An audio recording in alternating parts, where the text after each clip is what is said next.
Hmm? You have to tell me. Athena, you wanna go down? Athena.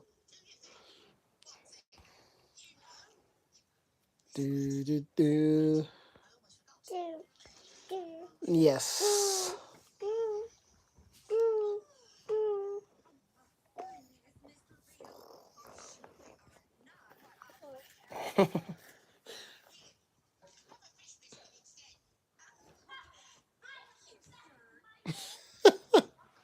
You make me laugh, Athena. What's that one? Hmm? Go on.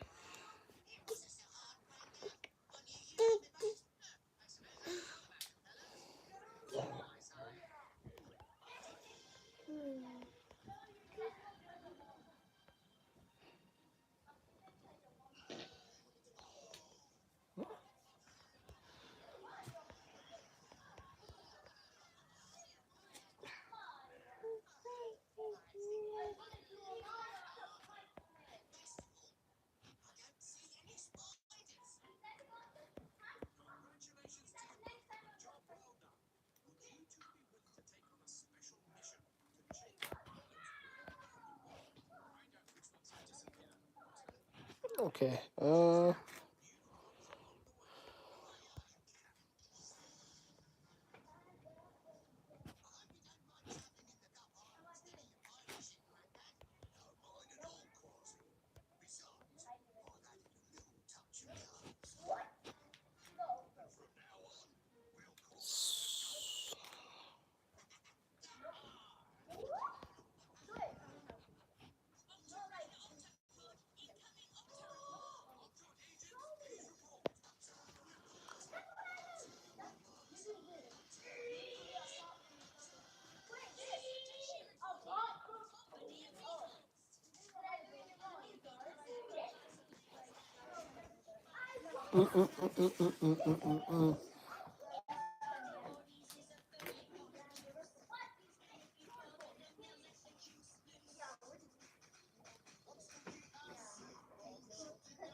Permanent deal. What is he gonna sign? Is Rashford gonna start?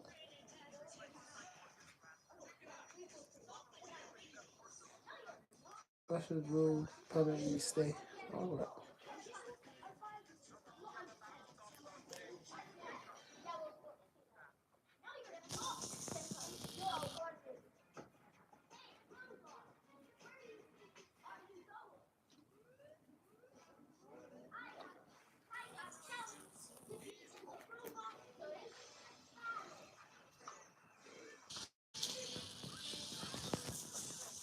King's Cross.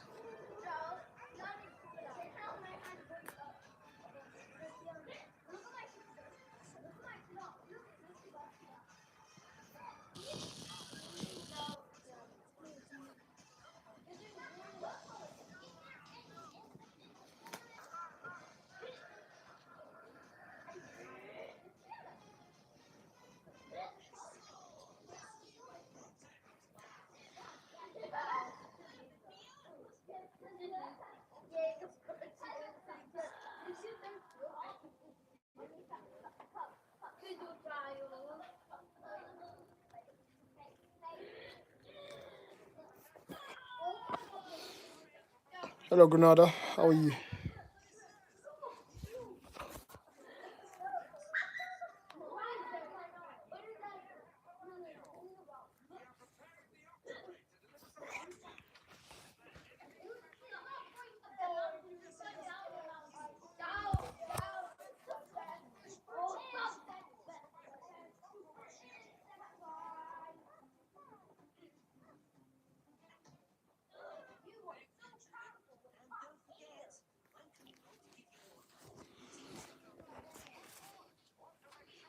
Oh, that's good, man. That's good to hear that you're doing well.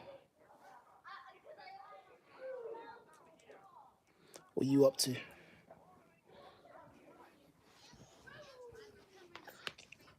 What's up? You? You say hello. Say hello. Say hello to the viewers. Say hello. Say hello.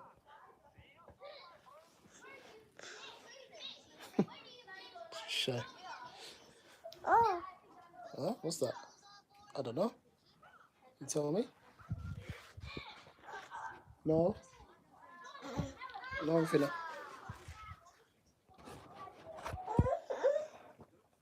Come. Sorry. Sorry, Finna.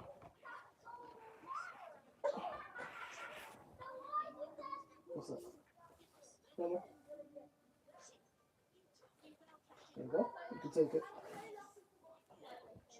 Ring, ring. Ring, ring. You say ring, ring? She's not even going to work now. Yeah, Mommy. That's not Mommy. Mommy's at work.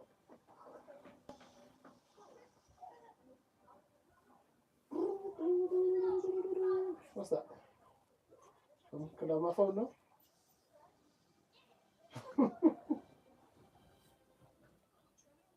What the? What the? Yes. Alright, let me get some. Oh, yeah, yeah. Drink some water.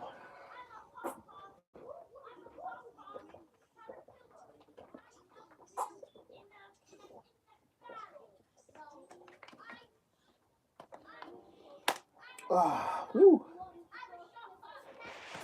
Ah, that's quite refreshing. I know. I know. I know.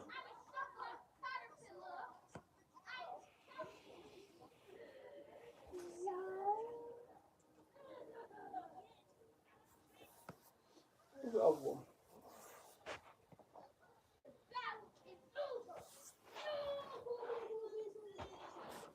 Yeah, yeah, yeah. We have that now. Come. That's it now. Come, let's watch the creature report. What's this one? Wow. What's that? Wow. What's that?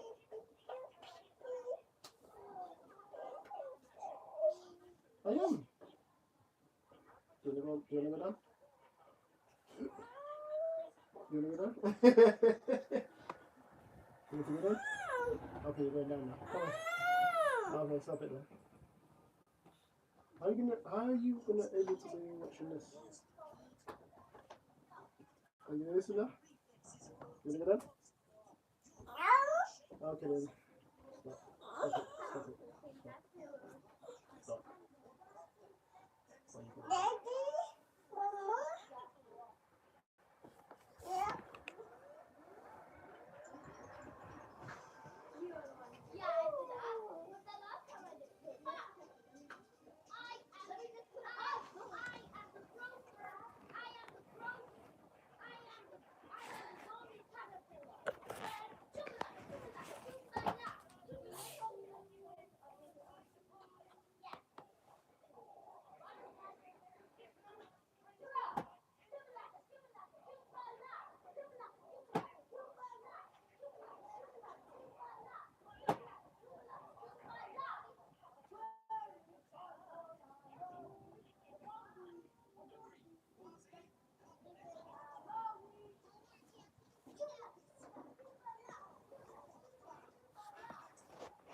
Okay.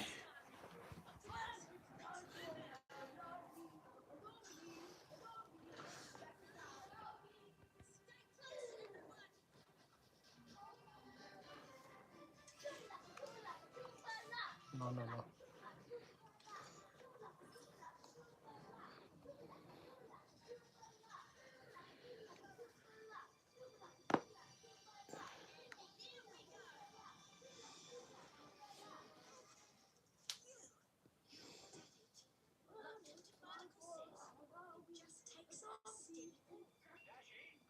Hey, hold on.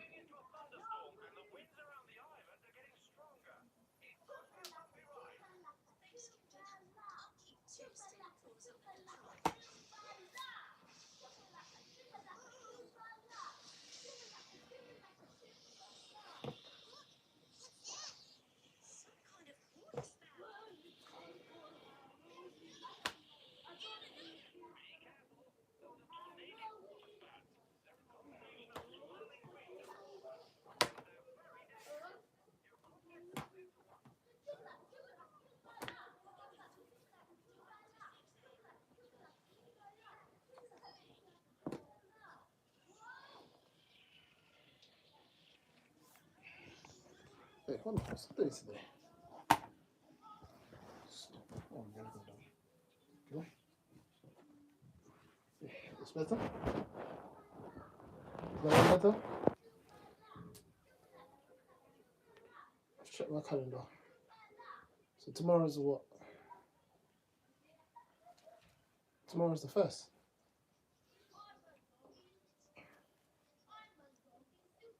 It's the 1st of June.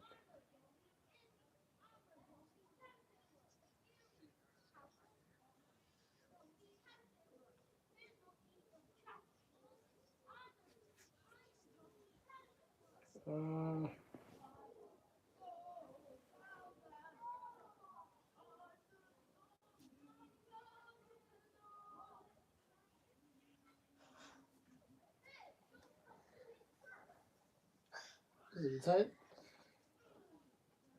You tired? Daddy. Mm-hmm. Daddy. Yeah, I'm here. Yeah, what's up? Mama. Hmm? What is that? What is it that you want? Tell me. Where did we go to the Friday? Friday, Saturday, Sunday. So I'm gonna eat that in a minute. 1, 2, 3, 4, 5, 6, 7, 8, 9.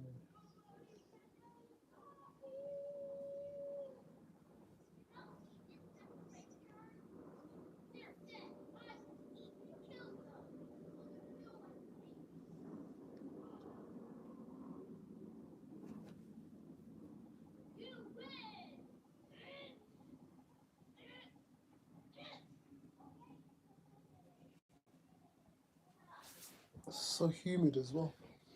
Oh man.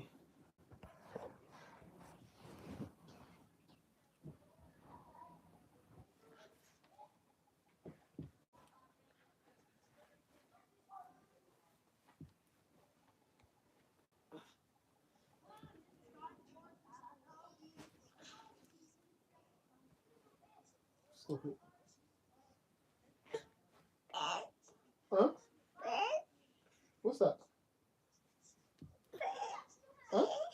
Say that again. Tell me. I don't understand. Come tell me. Talk to me. Talk to me then. Should I put the fan on?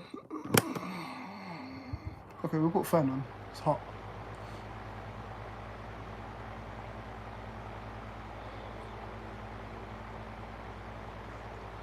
How is that? Hmm? Huh? Okay.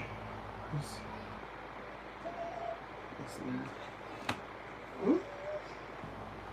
You wanna go down? Okay, let's go. Let's go. Can you go this way? Come on. Yeah, come. Let's go. Yeah. Let's go. Let's go.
go. You sit there.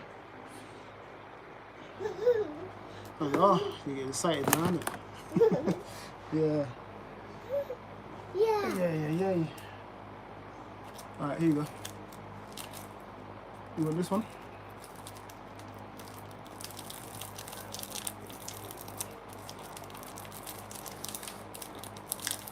So this packaging is hard to open, man.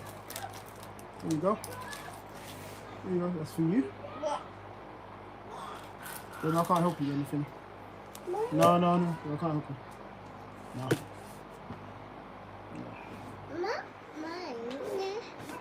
Nope. Huh? What's that? What's that? Oh, you water. Here you go.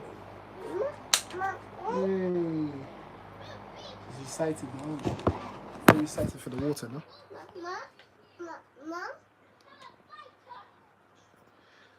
Hello, Elaine. How are you?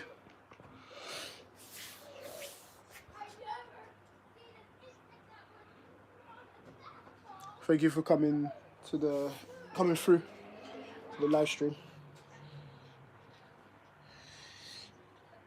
Guys, double tap the screen, hit the like button.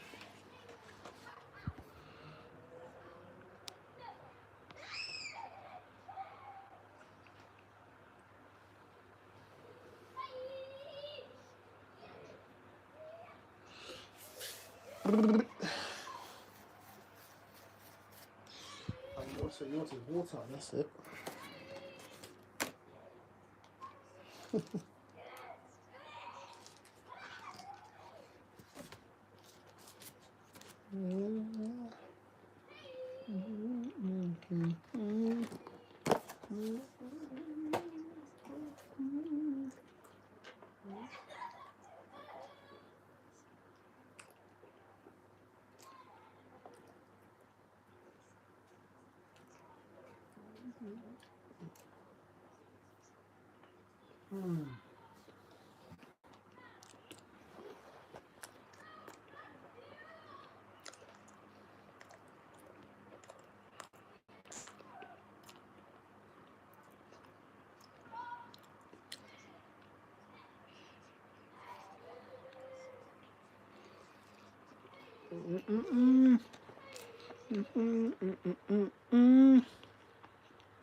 I just put a bit more mango in here, no?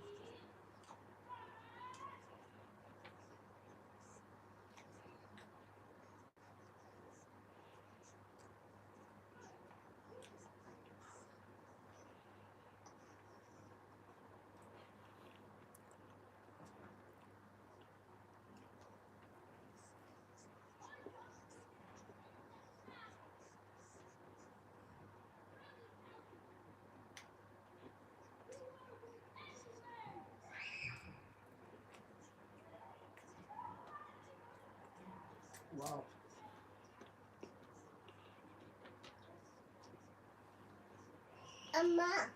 Oh, what's that? Hmm? Oh, you want it now? Oh, you want it?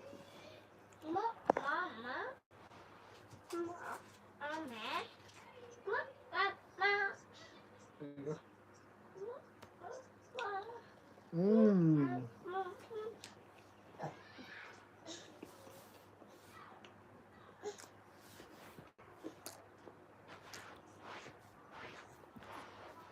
Wait, hold on.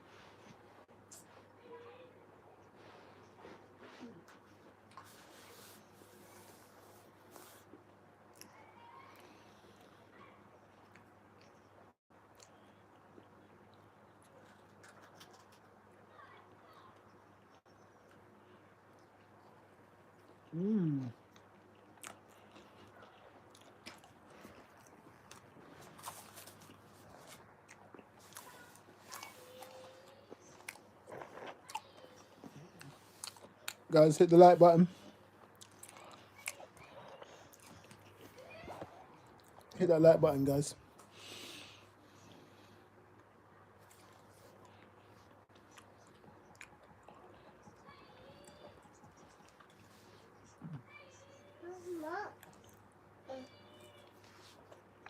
Mama.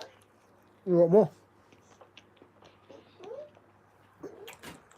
Okay. Wait there, hold on.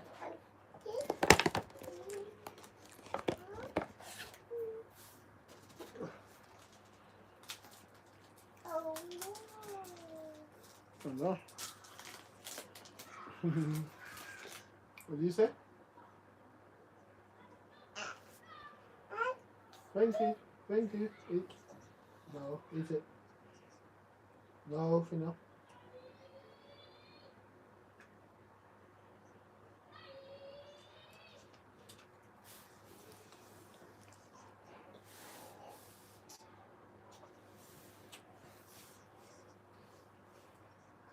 You didn't even finish. You didn't even finish the other one. Come on.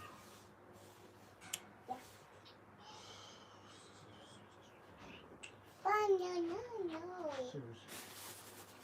No, no, no, no, no, no, no.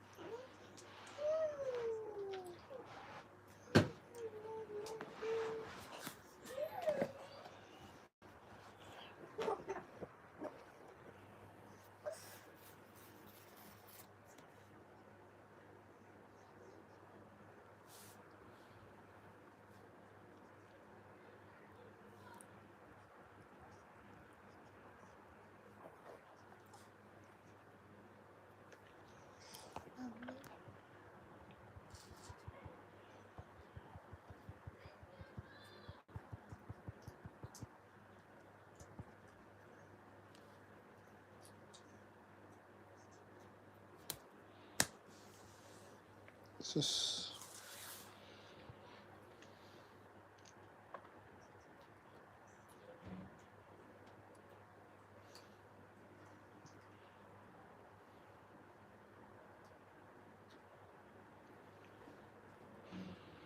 I wonder who's winning the.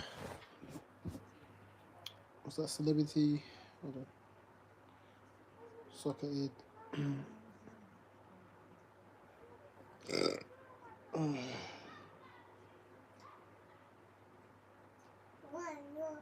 Jill Scott.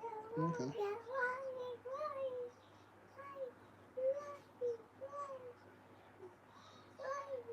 Okay, what's the score then?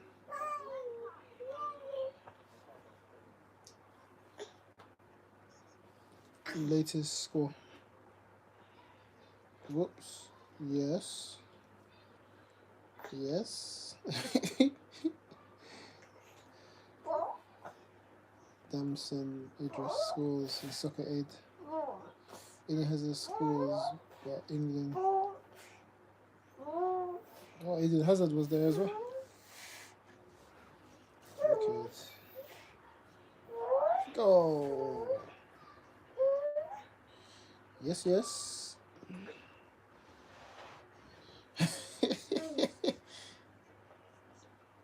Go. Go.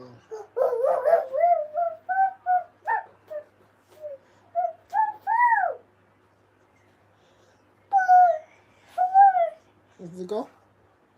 Is it a goal? The question is who won though? That's what I want to know. Who won? Who won?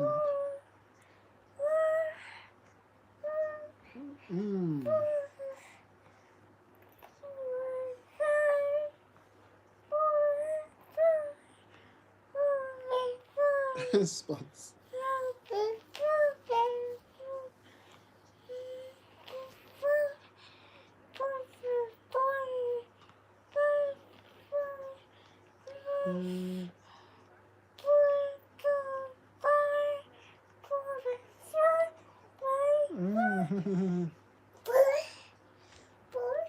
One, two, three.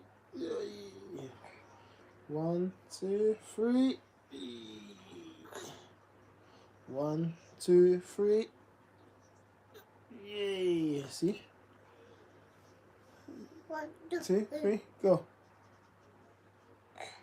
1, 2, 3.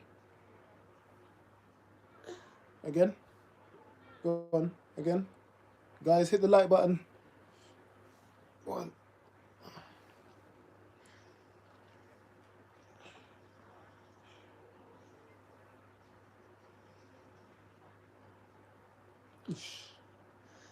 Guys, hit the like button.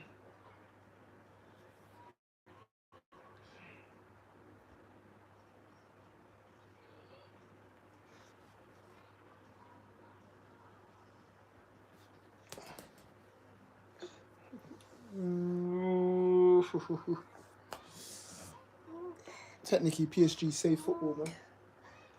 Thank you, PSG. Can't have these Arsenal fans, man. Yes.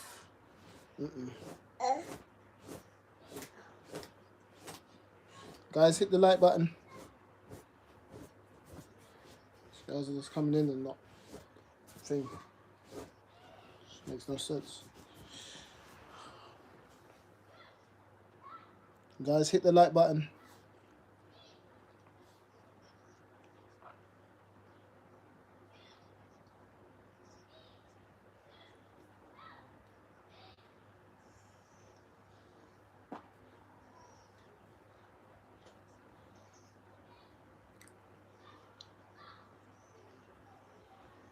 I want to know who won. Wow. Wow. Yeah. Thank you, Fina. Thank you.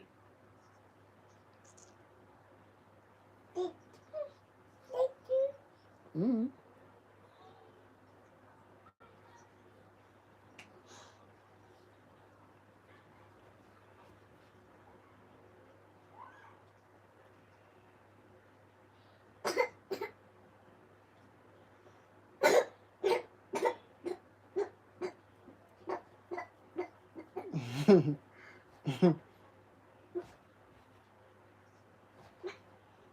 Yes. Oh, wow. You okay? Careful, careful, careful. Careful. Careful. Guys, can you hit the like button?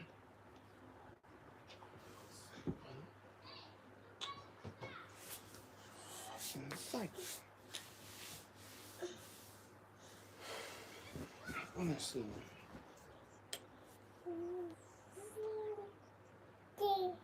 Mm-hmm.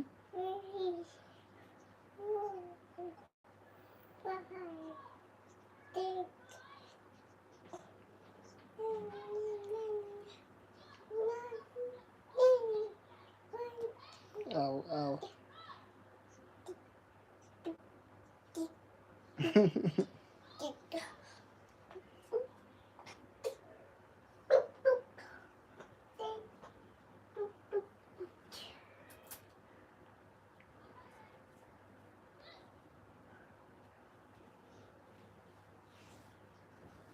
What's that?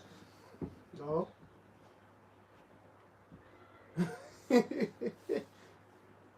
You okay?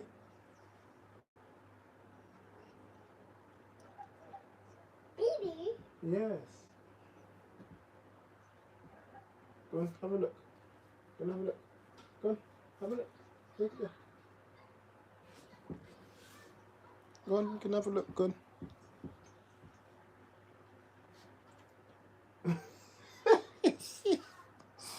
Oh, this little girl makes me laughing. Stuff she does. Yeah.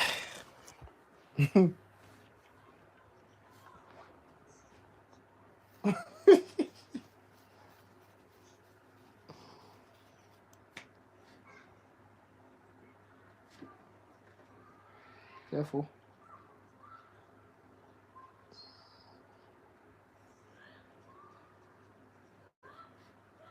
What are they doing, Fina?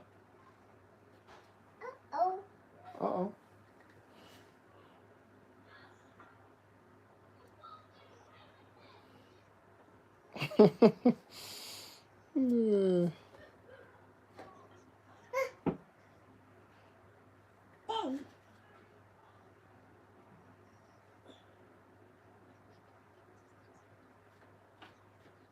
No. That's it now. Oh, come on, man. Get this stuff off, man.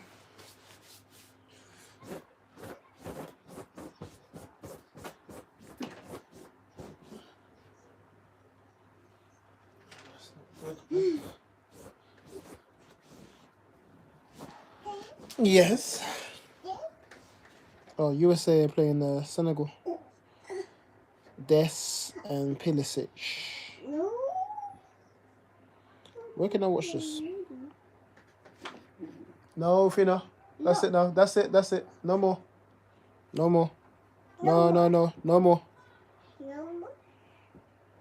No more. Fina. No, no more now. No more. No more. No. That's it.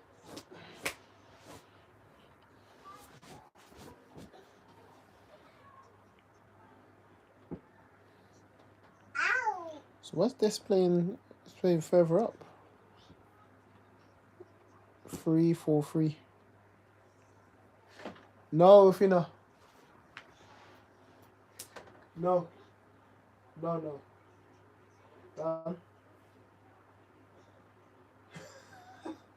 No, no more. Come, let's watch. Let's watch some anime. No more now. Okay.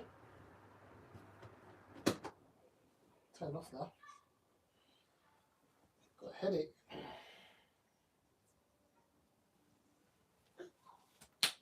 Whoa. Whoa.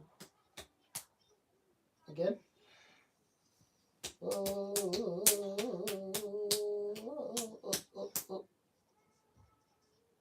Up, up, up, up, up, up, up, up, up, up.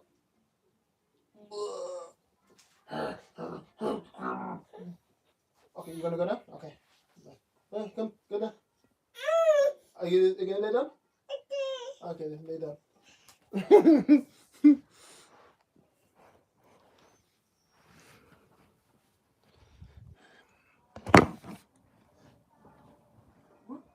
What's that? Tell us. USA.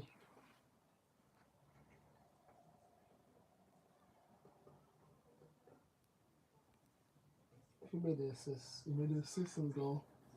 Assist and then goal. So the front, basically the front three. Weston McKinney, Erison.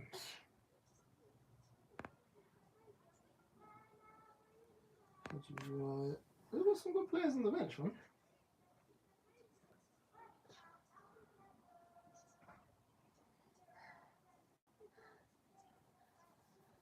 Mama, Papa, Mama, so.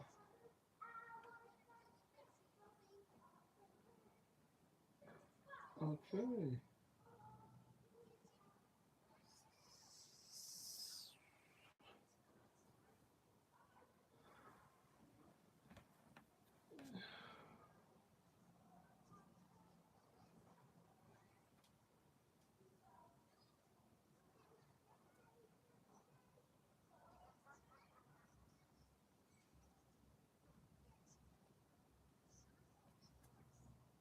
Wait, hold on.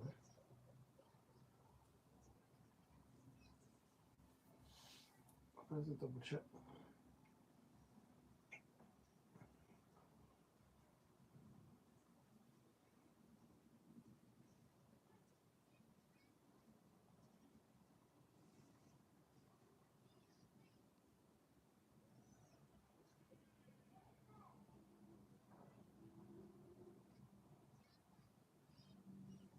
Okay, get your falls on.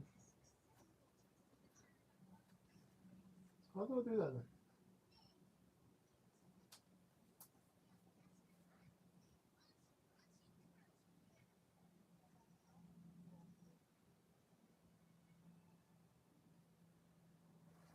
I have to get this one then.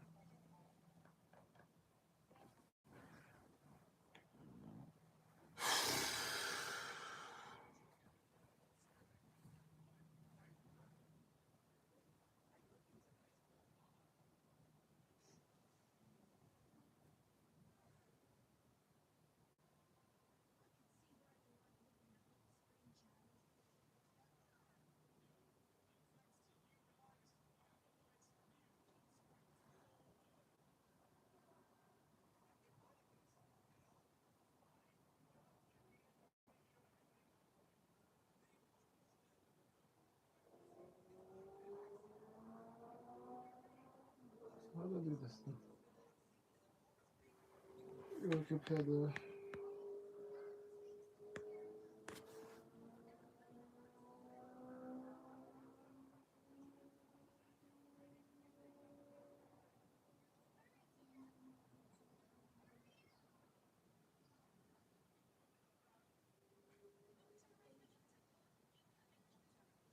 sign in with magic link. Flip those on.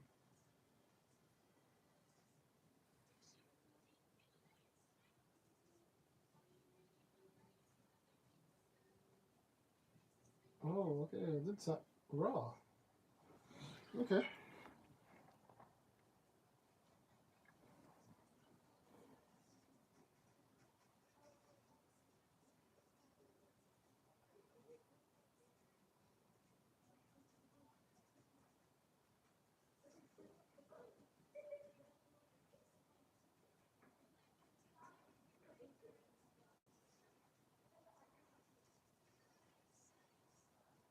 Oh, raw.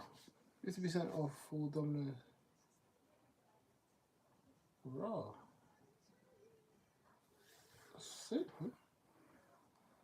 Wow. I'm I'm happy. How does this work?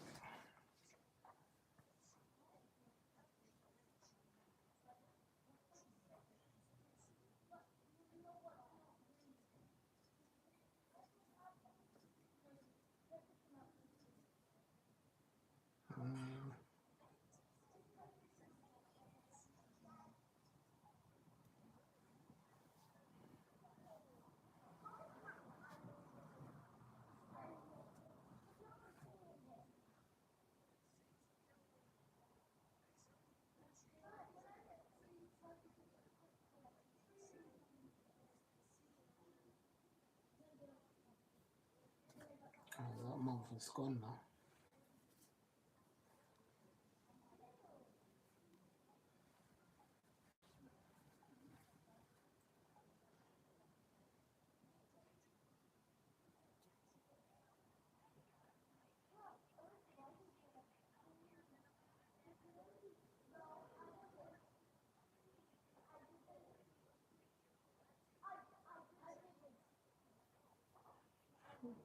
That one already, isn't it?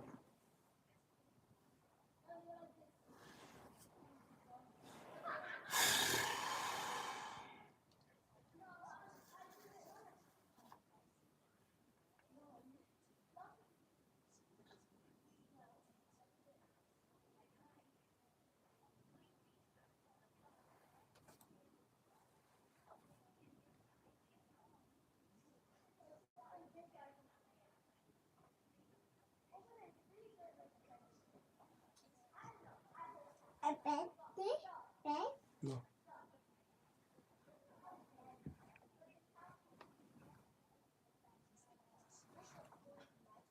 A bed? You want the fan on? Bed? Okay.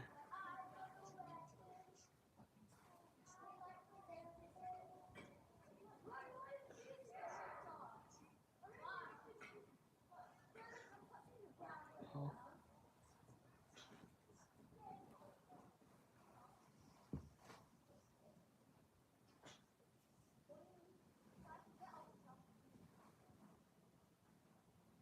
Okay. Some water. Bed? You want some water?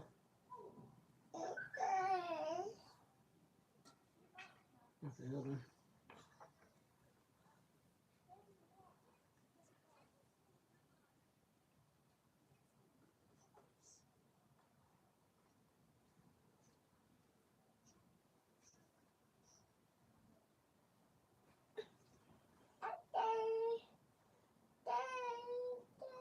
Do you want the water?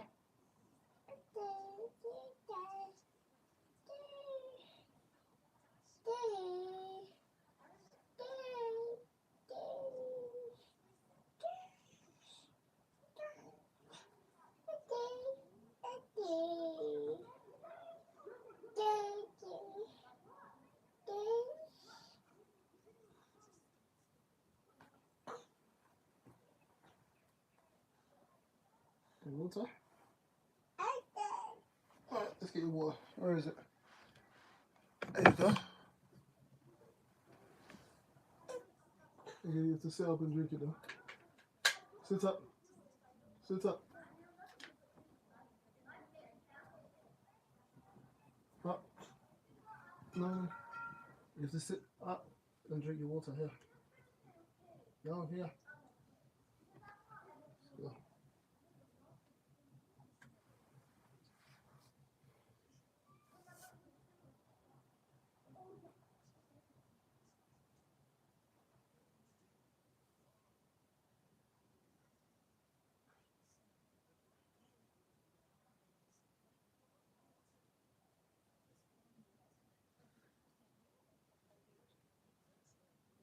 Yeah, let's see.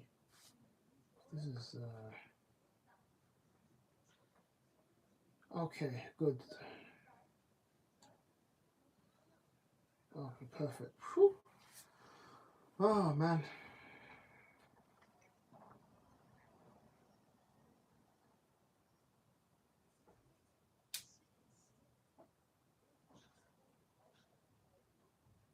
Oh, Senegal scored.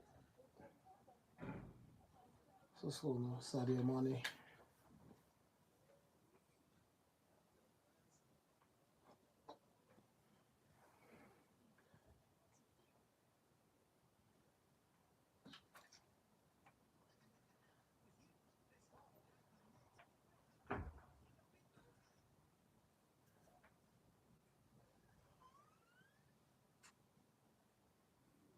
She hasn't scored for almost 2 years. What a time to score.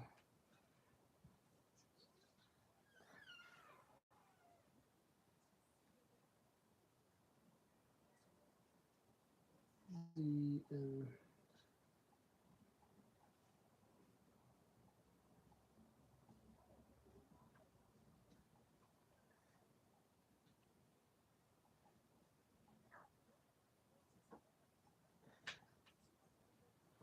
let's log in. Maybe they might have a match on here. I'm not too sure. Got NF. What's that? The ice hockey. This is the new home of FIFA. Let's watch the FIFA.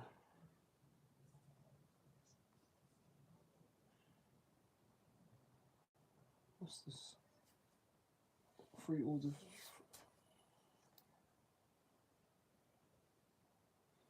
Serie A. Bundesliga.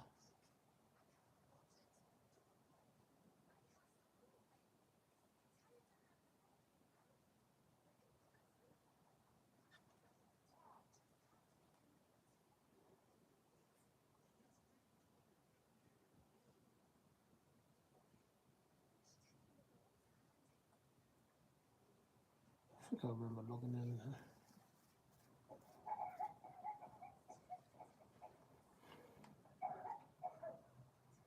I will do that later.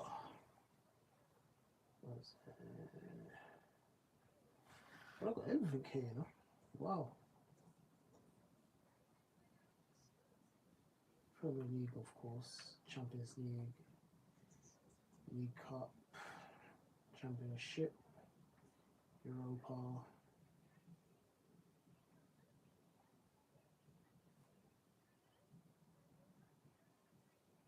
So many. Serie A. What's this?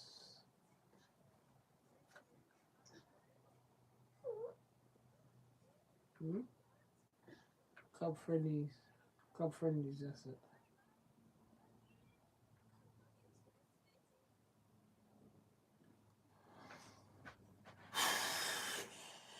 Maybe later.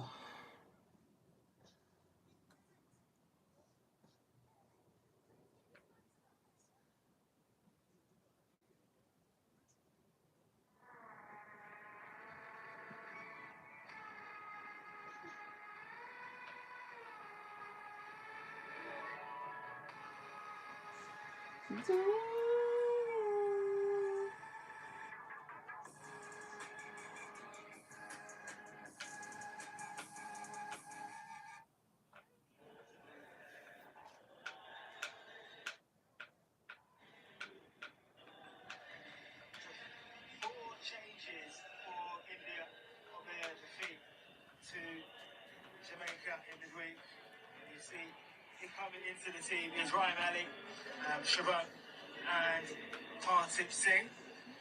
At back three, at back four, Rebecca Mishra and Chigan and Pujari.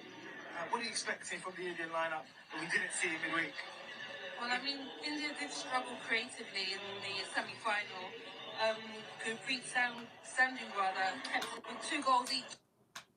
Going forward, and he's somebody that we're going to have a look at for sure throughout the game. So Zimbabwe, they have named 7 changes from that defeat to Nigeria. Captain is going to be Tapwa in the half. 3 up top. What's that? With 5-2-3. with Drew up the top. Sean Forsell is on the bench. So Savannah. So changes throughout from coach 3, 4, 5, 6, 7, 8, 9, 10. Against the Super Eagles. So That's a weird formation. Much of Zimbabwe's focus coming into the tournament has been the preparation of future AFCON qualifying campaigns. So I think that this is part of the strategy in order to move that momentum forward. The 4 nations winners, weren't they? Beating Zambia and Botswana. But getting a win here would be really good to boost their chances. And I guess today's game is also an opportunity to build cohesion and evaluate the combinations. So Ali there, number 11 for India. One to watch for this game. Very threatening in attack. Of course, India's first appearance in English soil for 22 years. 24 years, sorry, it's 2002 last time in English soil. Their second game in this trip of the Unity Cup, their first appearance at the Unity Cup. Zimbabwe players very focused in. And Drew, he's come in to the lineup. He's the centre forward for Zimbabwe. And what are they doing in midweek against Nigeria in attacking areas that we want to see number 17 do today? What would we like to see him do to get those attacking areas? Referee is Andy Madley. We've seen him in the Premier League and FA Cup.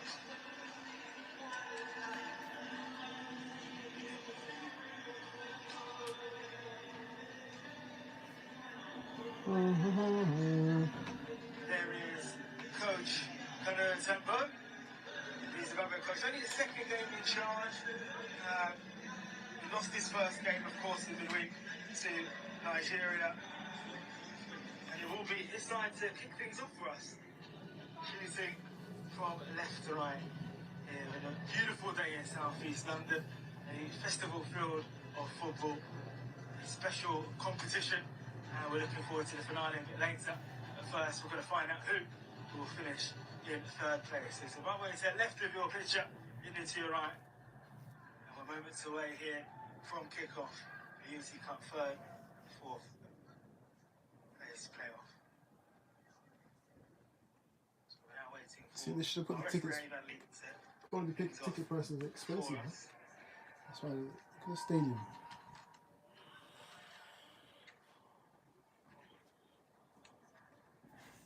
Waiting for the Zimbabwe goalkeeper Finna, you to sleeping? get into position. Finna. Finna.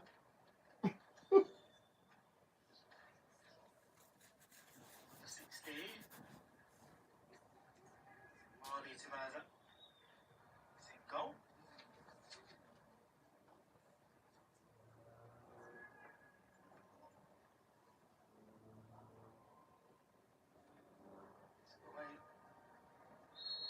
Away we go.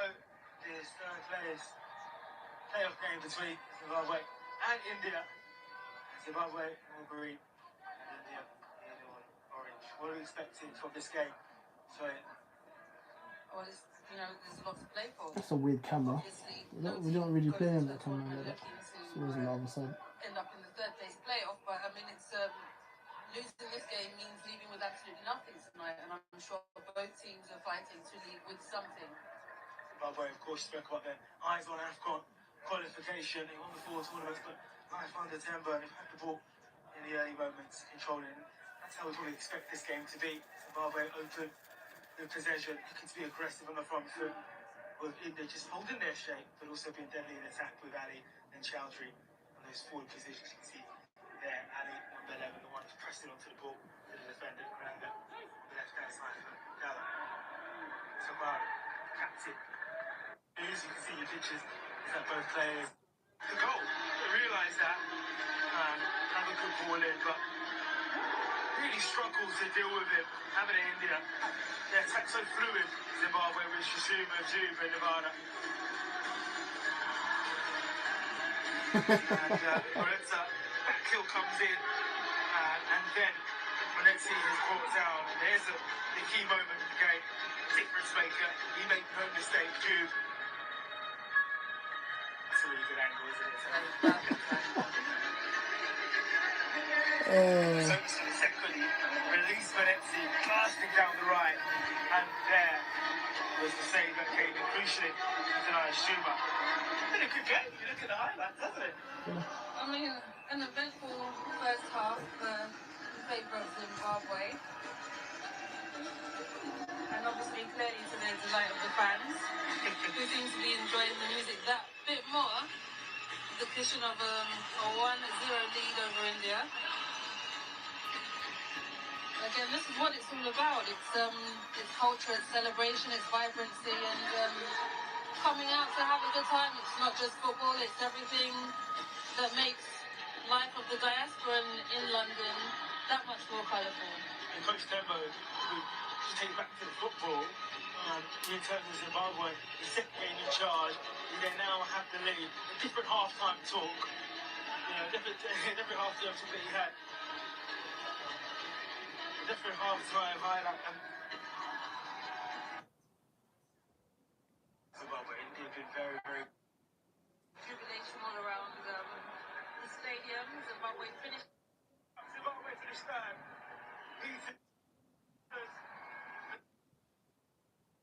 Is that Zimbabwe finished third in the Unity Cup. They have won the third place playoff. And it's the first win for Coach Tembo. Prince drew off the penalty spot to get the goal in the first half. Monetti was brought down. He made no mistake, and it's those supporters, the Zimbabwean supporters, that are cheering, waving their flags. They're victorious in this first match in the grand final of the Unity Cup. Zimbabwe finished third, beating India by a goal to nil, sorry, the fourth to the game we've just witnessed. you can see.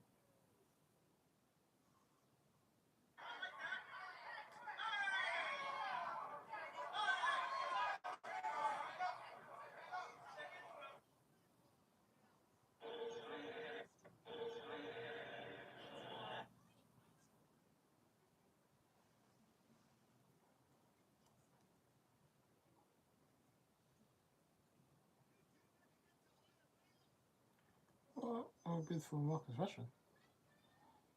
What are you doing?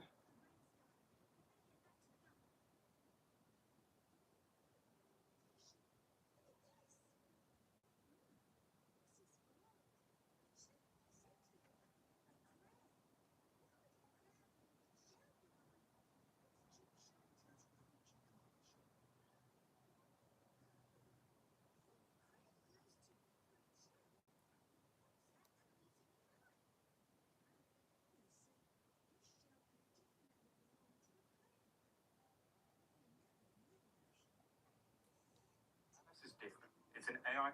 City were insistent that they didn't sell him. Then they didn't really play him anyway. So I still need to see, even though he's been in the league for 2+ years, I still haven't seen enough of him to really make a certified judgment on him. And I don't really want. I know we're in a position where beggars can't be choosers, but we still have to maintain some standards. And I don't want another kid that we have to kind of wait to come good again. If we're going to sign someone, I'd rather go for Marmoush. At least we know there's end product.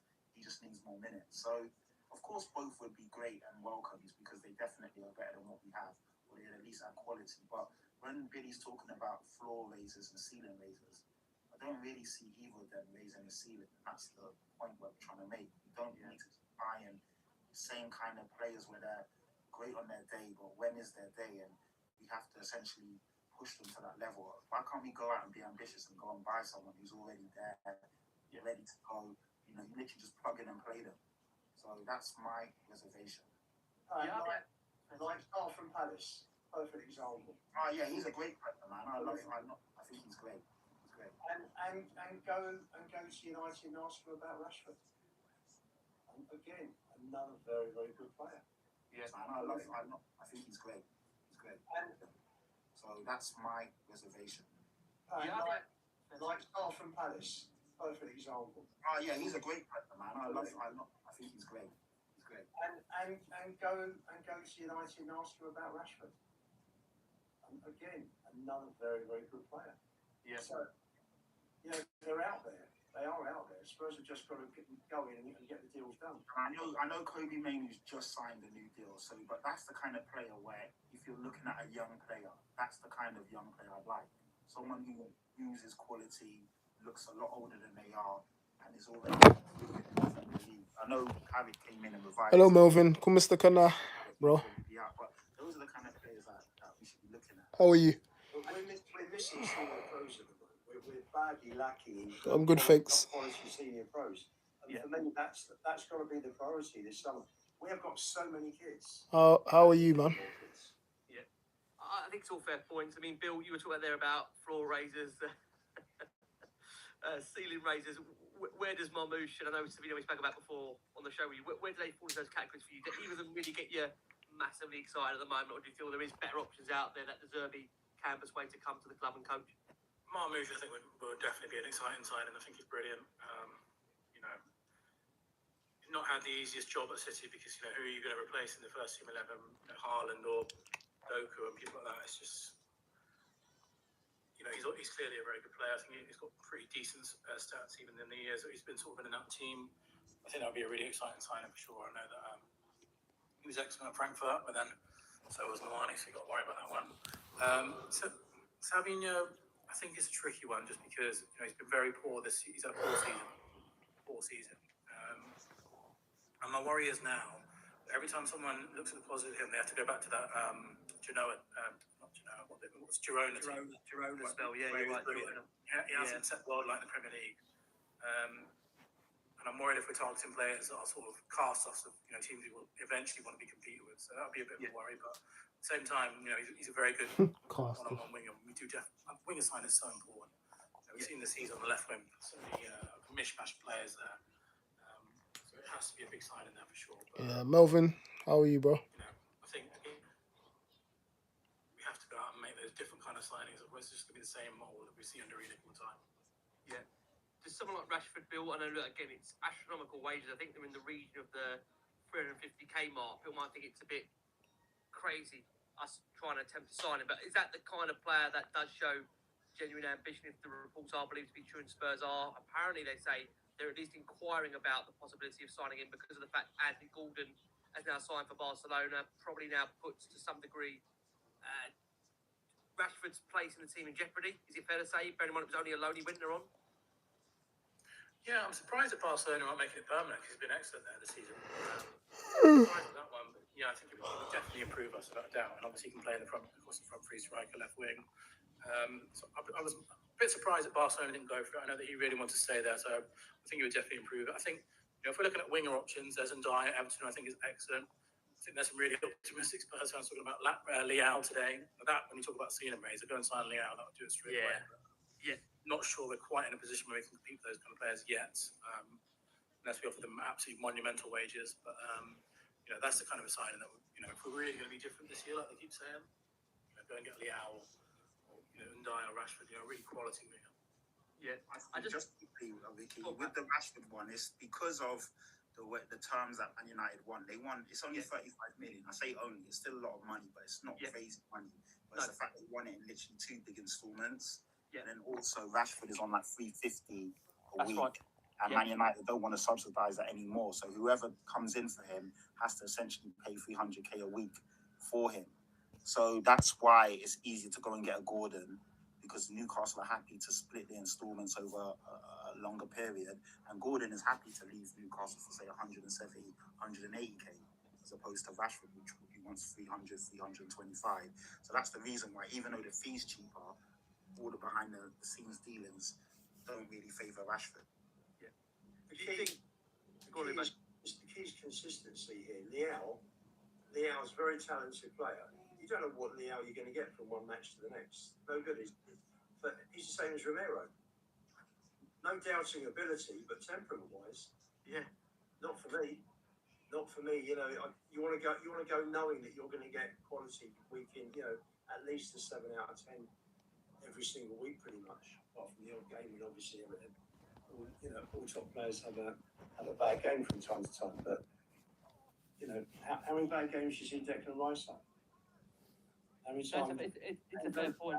You know, how many bad games you see these guys have? Yeah, I just wonder with Rashford, there's talk that, you know, like Pat, you said there, for instance, Hi, Mac. 325. Hi, Mac Wetcher. Wetcher. I'll ask the same question to you. Mac Wetcher. Show, you know, whether How are you? really ambitious as a football club to go and get. Thank you for coming into my live stream. Much appreciated. I hope you're doing well. I can't really think of any players that we have signed, you know, prime-wise. Maybe might, you know, throw me Rafael van der Vaart, but of course Rashford his time. Look, we got him at obviously a good price, and obviously the fact that he was available kind of tells you everything at that point. But you know, would someone like Rashford, in your opinion, Lugo, would that really move, you know, that dial for next season, having him in the team for you? Is he someone that, you know, you could get on board with and you could really see him performing week in, week out? He's a player that is known to have a bit of an ego. I look at his record, last season, 14 goals, 14 assists at Barcelona. Yeah. Rashford on sale. Get rid of Connor, who we overpaid, and use that money on Rashford. Honestly, that's all I've got to tell. Rashford on sale. Rashford will tell. A player like Rashford, do you think he's going to really buy into it at Tottenham? You know, he's currently with Man United, you know, against Barcelona. I'm not saying Spurs are such a, you know, club below him, but I'm just asking the question. Tottenham, a club that finished back-to-back 17th, would he be able to be persuaded in this new project? Probably.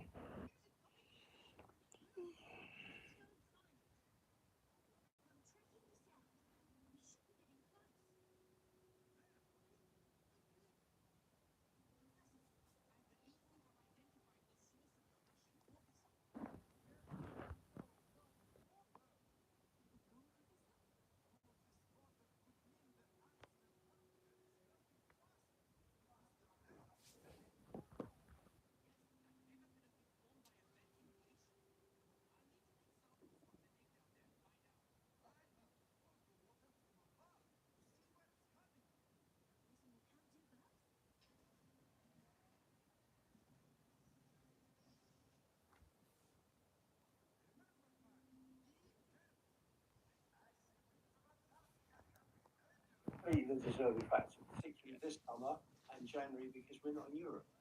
So that's not going to help. Although I do think a year without Europe and a year of calm and stability at the club is desperately needed. But it will need De Zerbi to use his personality and you know, sell the club and bring these players in, which I'm sure he can do. You know, he's very charismatic. Why not? Why not? You know, it's listen. Tell came in, did his best, made an impact in some key games, but then you saw against Chelsea some real bozo. In the Super Cup, Tell came on and jogged around. That's not doing.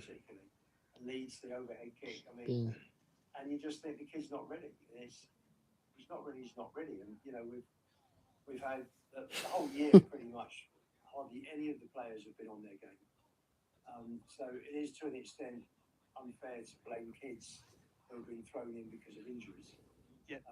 But if you want to take the club forward in a big way and get back to where we were 9 years ago, I keep going on about 9 years ago because that was the year we finished second.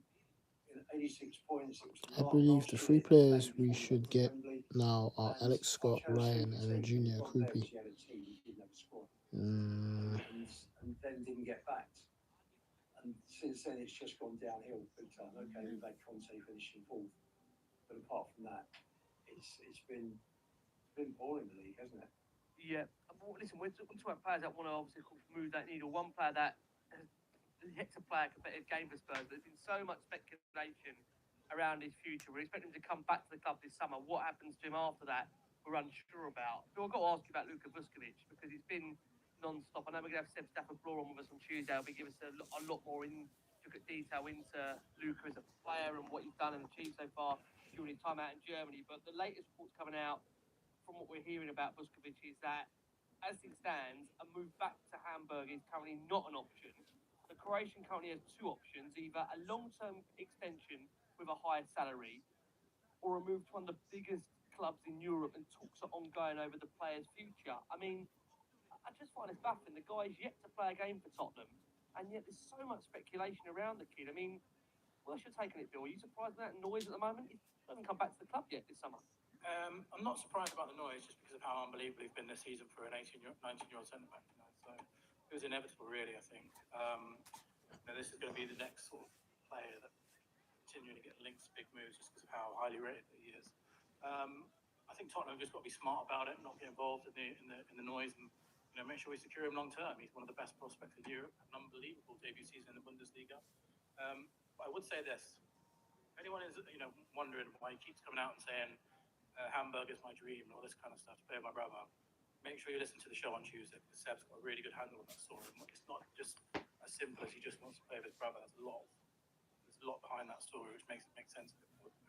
What happened to his brother in that Hamburg, all that kind of stuff. So I really do implore people to listen to that. And I think, from my personal opinion, he's 19 years old. I'm not sure he's going to be in the first team next season. It's a big risk. I would imagine that if he stayed at Tottenham next season, it'd probably be Danso and Senesi, or Danso and Van der Ven, or Senesi and Van der Ven, something like that. Right. So, okay. For me, I think if we can loan him out to Hamburg, keep him happy, make him sign a long-term deal, say, look, commit your long-term future to the club, pay your massive wages, and go to Hamburg for 6 months or a year, everyone wins, in my opinion. I know a lot of people, because of his hype, expect him to come and be in the first team next season. But yeah, you listen to Seb, you watch him every week in the Bundesliga. Maybe a couple of doubts where he's quite ready. It's such a big step up playing the Premier League. We've seen it so many times. Players come from the Premier League. It's a huge step up for a 19-year-old to come and do it. So I think if we really want to keep him long term and keep off the likes of Bayern Munich and Barcelona, losing another year to Hamburg, it might be like the situation that Arsenal found themselves in Saliba. That's obviously a really talented centre back. They put him on loan for 2 seasons. People question what are you doing there. And then he came into Arsenal first team straight away and was unbelievable. So it might be just a case of biding our time a little bit. Interesting. Pat, let's bring you in. He has spoken to Croatian media and said, I don't know anything yet about the future. I haven't talked to any clubs or agents. I'm just focused on the World Cup now. And after the World Cup, whatever happens, I think every option is a good path for me.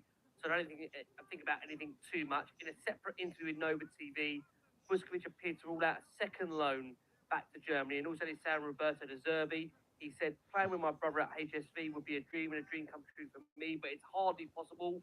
I don't know what else to say except impossible. I think De Zerbi's a top-class coach. He likes attacking football. He likes build-up play.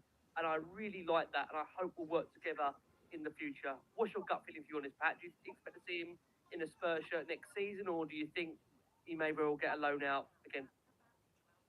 Yeah, I mean, he's saying all the right things at the end of the day. He's a youngster, very talented, like Billy said, had an amazing season. I think they said, in terms of like when they were tracking his stats, he was the top performing centre back in Europe's top 5 leagues as a 19-year-old.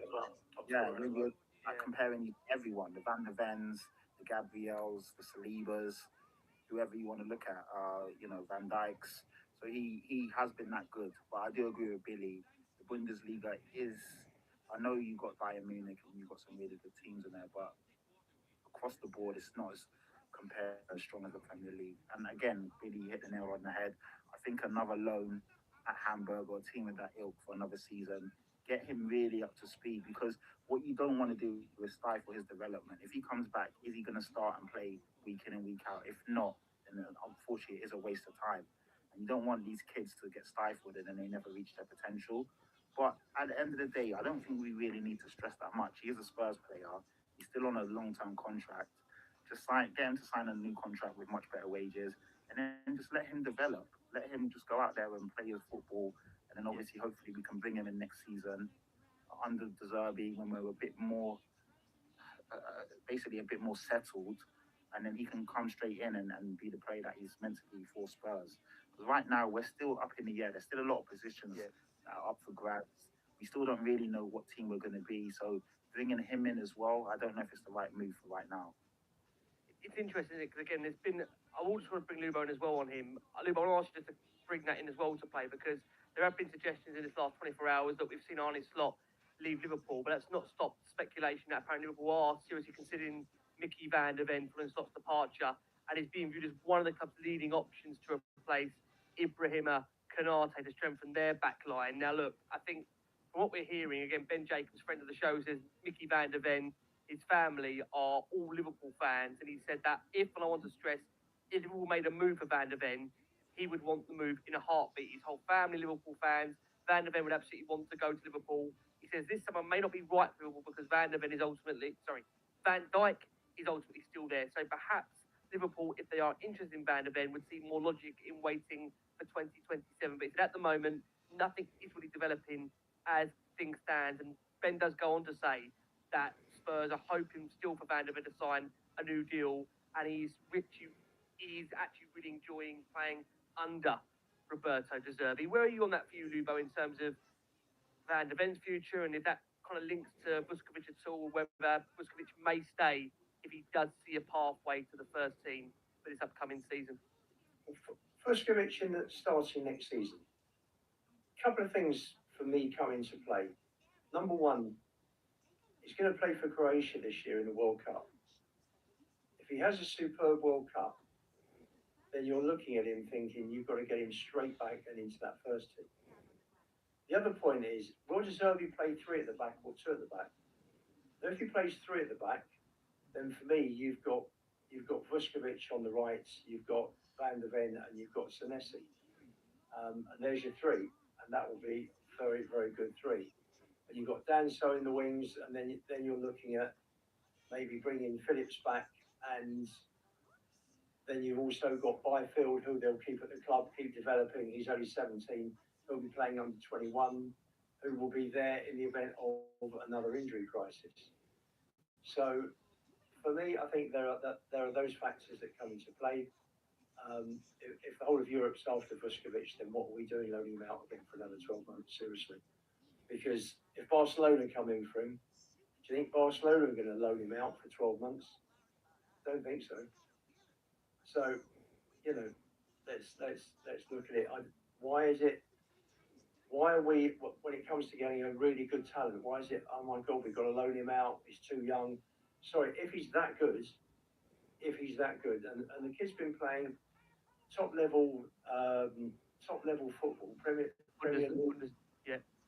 Bundesliga before that, or was it the Croatian League as well? Yep. Since he was 16. So it's not like you've got Bergvall coming from a Swedish second division team, or Gray coming from Leeds, or Odeberg coming from Burnley. This kid's been playing with clubs in the top division. So, and he's built like a man as well. So he's got the physical attributes. His stats. He was put in the German team of the year with alongside players like Kane. So it's a no-brainer for me. You bring him back and you start him. Yep. Listen, we're going to have to wait and see how that does develop and materialise. Bill, I'm going to be optimistic and ask you the question: are you hoping this upcoming week we're going to get a decision on the sporting director situation? Because I know we didn't really have a chance to touch upon it really in our last show, but I know it's been pretty much revealed now by a friend of the show. I think Jack Pitt booked in an article for The Athletic where he said that Spurs' stance is now changing around the sporting director, and they're now looking for a world-class operator. I suppose the question comes down to what Tottenham deem as world-class, Bill, what we deem as world-class. I mean, what are you hoping for, Bill, is going to materialise? Because, I mean, this is only my concern at the board to touch upon earlier. I think you said it as well. Who is actually buying these players right now? Is it a combination of Johan Langer and Vinay Venkatesham that are getting these players over the line? Is there any involvement at all with the Lewis family and reportedly Nick Boyka, who is more of a growing voice around Spurs? What do you think for you, Bill, at the moment? When are we going to hope to get a decision, do you reckon, nailed down on who is getting these deals done come the summer? Well, firstly, I really wish everyone at the club had the same sort of mentality as De Zerbi, who said, I know we mentioned this last week, but on the day that we stayed up, he said it's 7 o'clock now, and into after the game. At 8 o'clock, we start work on next season. This is a guy who knows that to really be a success at a football club, you have to be so thorough every single day. You've got to be making the right decisions. We're wasting time. How is this not done already? We're already into the new season, the summer period. I know the transfer window's closed. That doesn't mean you can't do work. Like, we should already. This director of football should be working with De Zerbi right now. And get all the ducks in line for when the transfer window opens, so you can just get it done like that. Yeah. Great, we made 2 good signings, but we've got so much work to do this summer. Like, this is arguably our biggest summer in our history, because we've almost been relegated. We're 1 game a week next season. We've got a huge gap to make up where we need to be to where we come from. We don't have a director of football yet. And the one that we have is useless, the one that got us in the first place. It's just, I'm really surprised it's not happened already. I really hope it happens at next week at the very latest, but every day we don't have one is a waste of a day that we could be working with Deserby. So yeah. I really hope that they're in there. Benny, why are you surprised? Why are you I surprised? know, I'm not surprised. Seriously, why are you surprised? Vinay's going to stick with Lang. What does Vinay know about football? Seriously, I know. he's not a football. He was an Olympic committee member first, wasn't he? Doesn't come from a football background. Exactly. So it's the blind leading the blind again. So there's your reason. Lang should have been gone. Gone. That Maybe survived, but in my opinion, they both should have been sacked. But Lang at the very least should have been sacked. But again, the Lewis family don't know what they're doing. There's nobody on there with any top football experience. None of them. They're property people and bankers. So seriously, what chance have we got as a football club? We've got to have people who know what they're doing on boards of directors. So, while this is going on, our only hope there is Deserby, and we can only hope that Deserby gets what he wants. Whichever way they get these deals over the line, Deserby says, I want A, B, C, D, and E. And the best thing that's happened is that Deserby's had he's had better than a pre-season by having the team for 7 games, with a view to keeping them up, because he's seen how players perform day in, day out, their professionalism, their mentality. He's seen how they handle and work under pressure for these 7 games. So for me, it's been absolutely brilliant. It's not like Frank coming in middle of June last year and he's got to start from scratch, and then 6 weeks later, Frank coming out saying that the way I deal with transfers is not aligned with how Tottenham do. So you've lost half the transfer window already. I think what's obviously very clear is there's a huge gulf in the standards of Deserby and the standards of Tottenham under Enoch. If that's not bridged, he's just going to go. He's going to walk. This guy has come into this football club, transformed it, and kept us up. But he's the one saying we need to work now. There's that sort of laissez faire about Tottenham, and we need to match Deserby's standards rather than bring Deserby down to Enoch's level. Absolutely. And you read, Vuskovic wants to play with his brother. Can you imagine Liverpool, Arsenal, Man United, Chelsea, City listening to stuff like this and saying, okay, you go and play with your brother for another year? Come on, are we a serious football club? Or this is Mickey Mouse talk? Sorry, this is not serious. This is not a serious club. If we're looking at, okay, go and play with your brother, have fun for a year. Really? To be fair, there is quite an emotional family story. There's quite an emotional family story. Sorry, are we Tottenham or Macclesfield in terms of mentality? Come on. I think we're going to get. I think like Bill kind of teased it. I think later in the week we're going to get obviously Seb's take on it, Bill. And I think, like you said, I think there's a lot of there's a bigger story around Vuskovic. But I hear your point, Luba, from a principle perspective that the clubs that you mentioned there, the top clubs in Europe, aren't bullied by a young kid that wants to go and play with his brother for another year. I totally get the principle point you're making. Yeah. Pat, I want to bring you in, Pat. Before I do, I just want to play this clip that was doing the rounds on TalkSport last week, and this was Simon Jordan talking about Vinay Venkatesham. I just want to get your take on this, Pat, and what you make of it. I think he's a leader. From what I can understand now, he's now a little bit more than just a commercial man. He's the football man. And I think what he knows about football, you can write on the back of a postage stamp. And that might explain some of the reasons why the footballing decisions are going so poorly. You can blame Daniel Levy as much as you want, but we've seen what you've done this season. So you need to get your house in order. They're not like people that gang up on people when they're not there to defend themselves. And this guy is a spineless weasel. If that's your leader, be frightened. Be very frightened. Because that's not leadership, that's cowardice. That spineless weasel is what Simon Jordan has referenced Vinay Venkatesham as. Pat, where are in your mind in regards to Spurs' battle for a director of football? We don't know if there's even a battle at the moment, but from what we're hearing, the suggestion is that Spurs are looking for a world-class sporting director. Again, I'll ask you that point, Pat. Is that world-class in the generic term of football, or is that Enoch's version of what world-class looks like, Pat? Where are you on that for you? I mean, I like Simon Jordan. I do feel that he does have a bit of bias. He is one of Daniel Levy's close friends, so he will obviously always stick up for Daniel Levy. But he does make some good points, and I agree with what he's saying. Protection isn't a great footballing personality or director or whatever you want to call him. Um, it is funny, like I said, even the Lewis family and everyone throwing their boot in at Daniel Levy, but a lot of the decisions, these guys were here before everything else has happened over the last, year or 6 months or 12 months. So, I mean, even when we finished 17th under Ange, all of these guys were in the background. They were all still working here. So it's so easy to say, oh, by the way, we didn't understand what was going on. You guys were all here as well. No one just walked into this. They didn't inherit this mess. They were all part of it. So, yeah, I think a world class sporting director in in the actual terms of it is the directors that are making waves and actually building squads and allowing their teams to win championships or trophies whilst finishing in respectable league positions. So when you look at that Aston Villa and what's happened since Lam just left there, if you look at obviously Manchester City or Arsenal, all the teams that are building and actually look stable and solid, those are what you would call world class sporting directors. Even a Bournemouth or a Brighton, the fact that they can lose and sell some of their best players but they still don't fall down the league and they still play the same brand of football because they're buying and bringing in players that fit the mold of what they're trying to do. We've lost that direction. We've lost that identity. Obviously, De Zerbi coming in for the last 7 games, we kind of saw something. Even with a broken squad, he still got us playing a decent brand of football to a degree. With a lot of players out. I mean, we're averaging like 1.57 points a game. So if you put that into the perspective of a 38-game season, that gives you around 60 points, which would finish fourth or fifth in most Premier League seasons. And that is with the squad that we had. No Simmons, Madison barely able to play, no strikers, goalkeeper mishaps, a lot of injuries, a lot of false dawns, and he still would have got you to 60 points. So you can see the guy's got something about him, but it's whether you build a team around him. And of course, that means a world-class sporting director. I like Dougie Freeman. I think I wouldn't say he's world-class, but he has done really well with the means that he's had.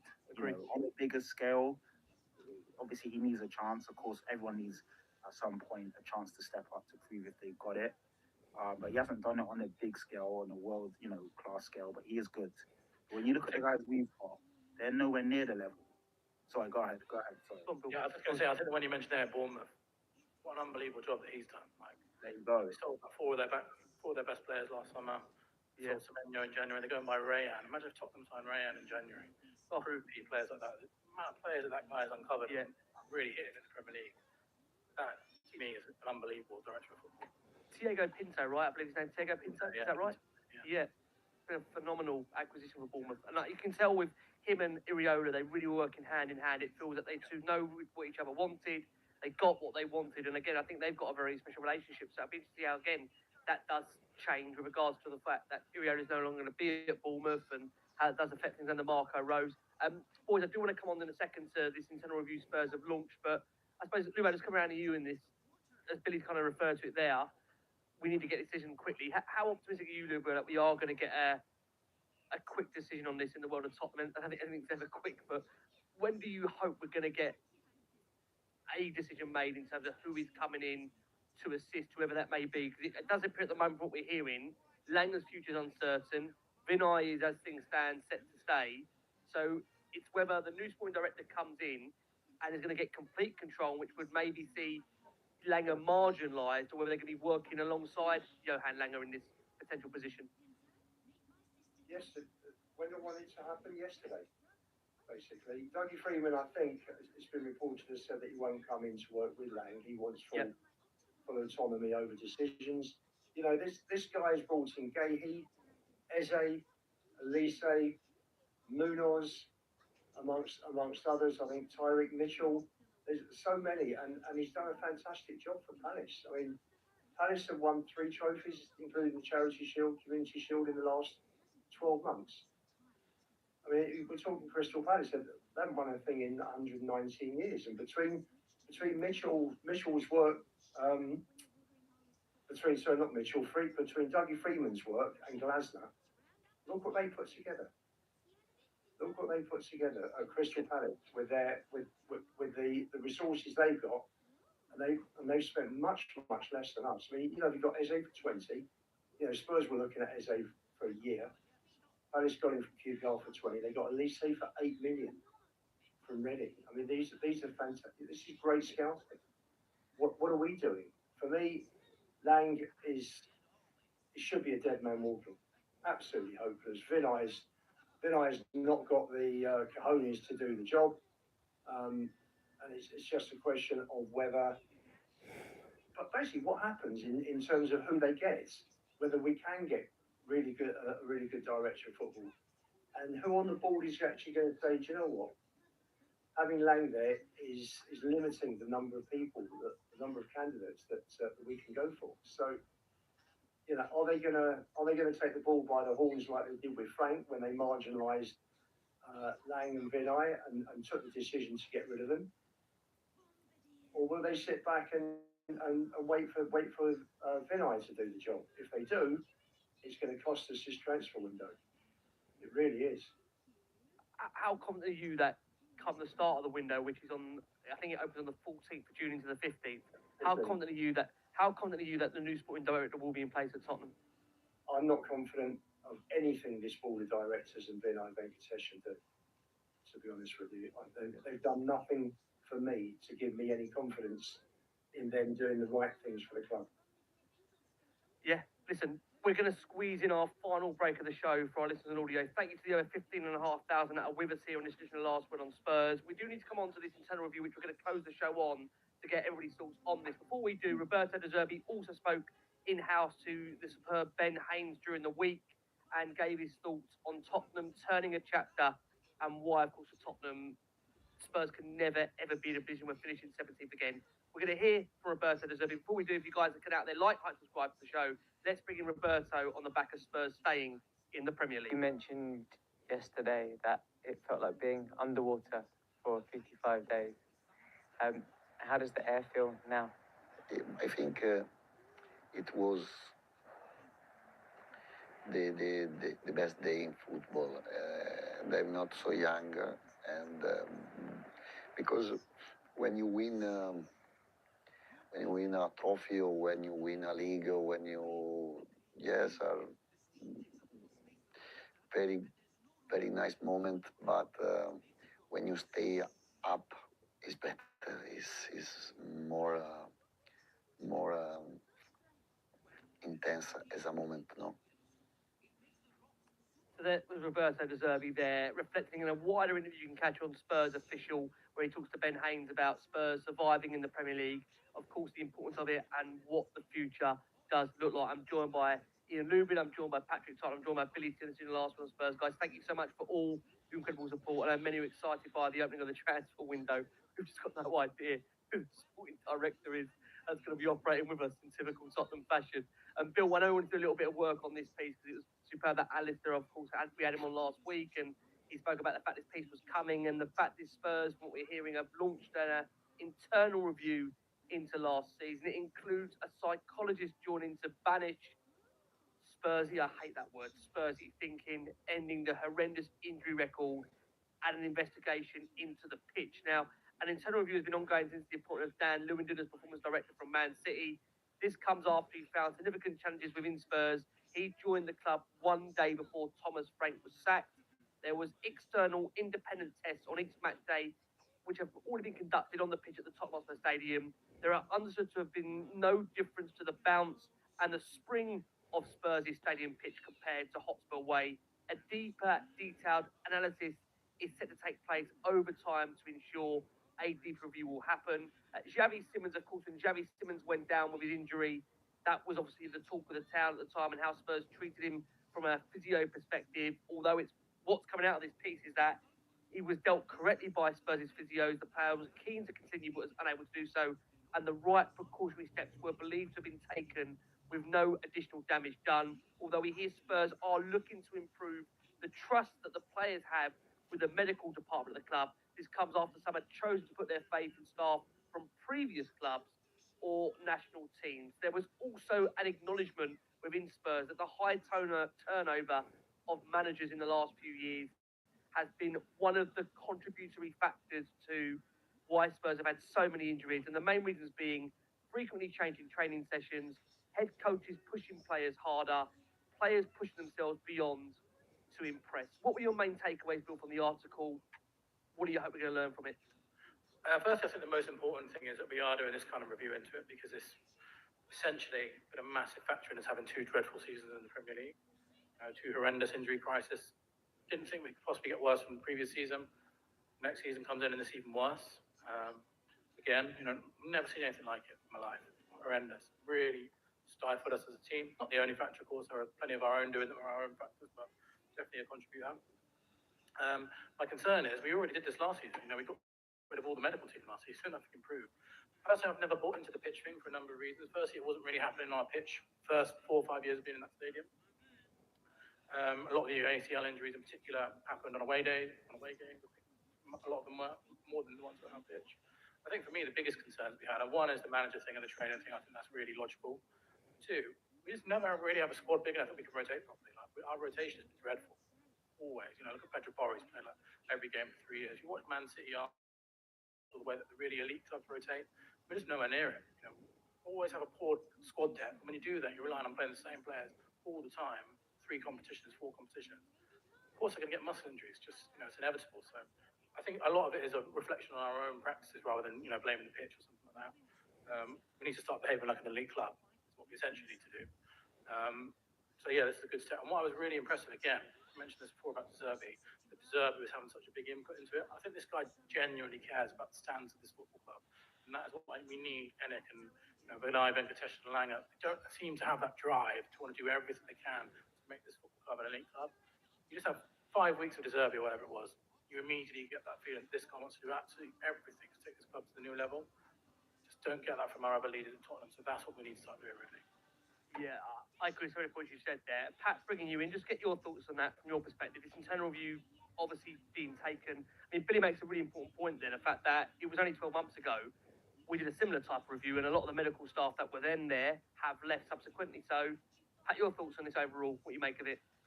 Yeah, I think it's great that we're actually acknowledging that there is an issue, because it's easy to just dismiss it and say, "Oh, injuries happen. We're just unlucky, we're unfortunate." But it's definitely more than misfortune and unlucky circumstances. Now, the fact that a lot of the players don't trust our medical team, obviously seeking second and third opinions. Your Kuduses, your Romeros, Xavi Simons. It just goes to show there's no faith in the team and the guys that see week in and week out. So that's alarming in itself. The pitch may be in some sort of factor. It may not be the only factor, but a retractable pitch where the depth of the actual soil on the grass on top of the concrete isn't what it should be could be an issue. Obviously, they're looking into all of that, and hopefully they get to the bottom of it. But I just think that ultimately, like Billy said, we're overplaying players. When you look at even Mickey van der Ven, who is essentially someone who has suspectable hamstrings. He literally played every game this season. When he came back, he was played every minute of every game. Same with Pedro Porro. Jeff Spencer's played a lot of minutes.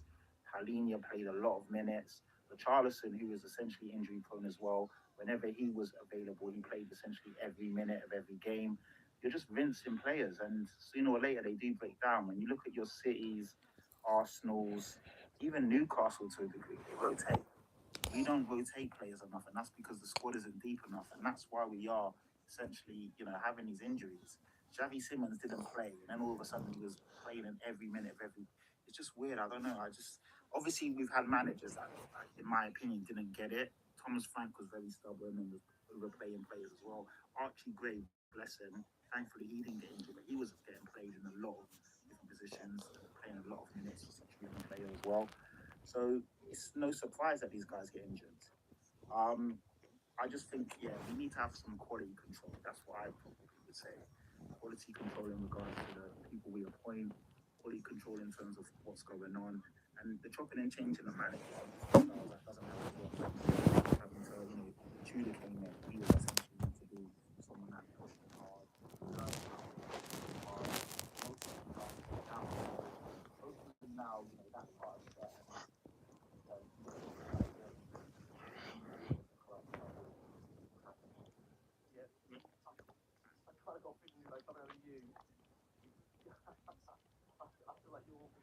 with Fred Friday now, the fact that we had it 12 months ago and here we are again in the same position. But I suppose the question I'll ask you might be outside the box. Do you think, would this be happening if the Derby wasn't at the top? I feel like the Derby, like Billy says, I agree with him. But the Derby's on the very year that wants to raise standards, and I feel like if the Derby wasn't here, if it was somebody else that would have been the caretaker for the remaining 7-8 games and stayed up, I'm not sure if it would be taking place. Where are you on that? Yeah, I think Derby having come in, I think we'll be looking at trips to Wrexham,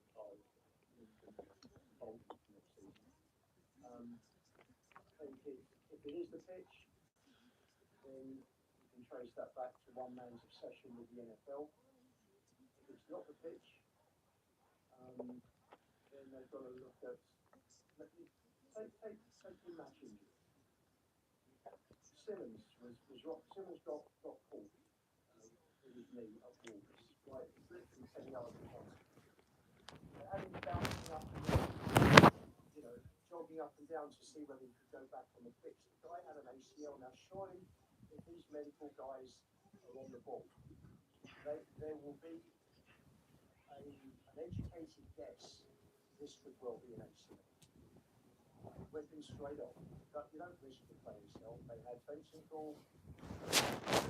Walking off the pitch with an ACL at Leicester 2 or 3 years ago. They had Kulusevski bouncing up and down. Patella was pretty much off.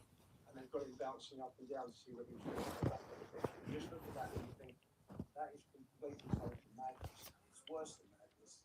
It's pure neglect. Pure neglect. I mean, look, I don't think Kulusevski can come back. He's still moving, when he runs. So he's got major problems whether he comes back. They had him bouncing up and down on the touchline to see whether he could come back on the pitch. I mean, seriously? How bad is that? But I've never seen Dragon Sheep almost doing like Stardom. But yeah, Bergwijn played on for about 12 minutes. Yeah. When Phil said about Ericsson, that they would have still tried to set Ericsson off just too many times. No one. Such a nut club. Such a crazy club. The whole thing, it's like a Mickey Mouse club. Going back to like the rest of with his brother. It's not talking about playing green managers. That's not football.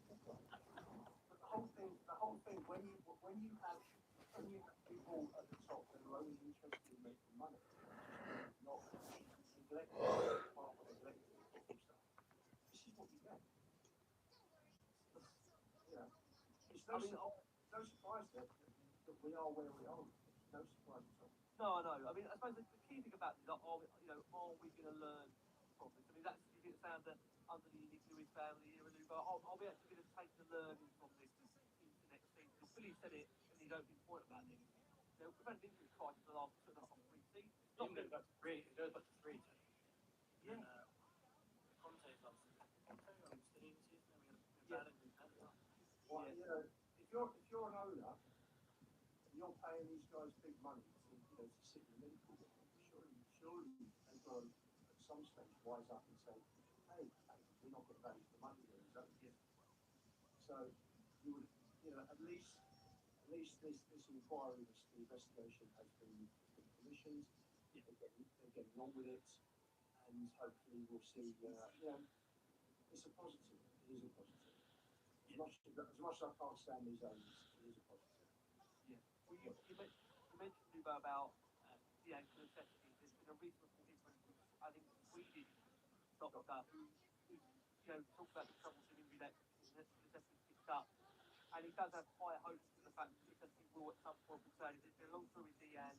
He's done anything he can to get ready, but when it came to deciding if he would make the squad for the World Cup, he just couldn't.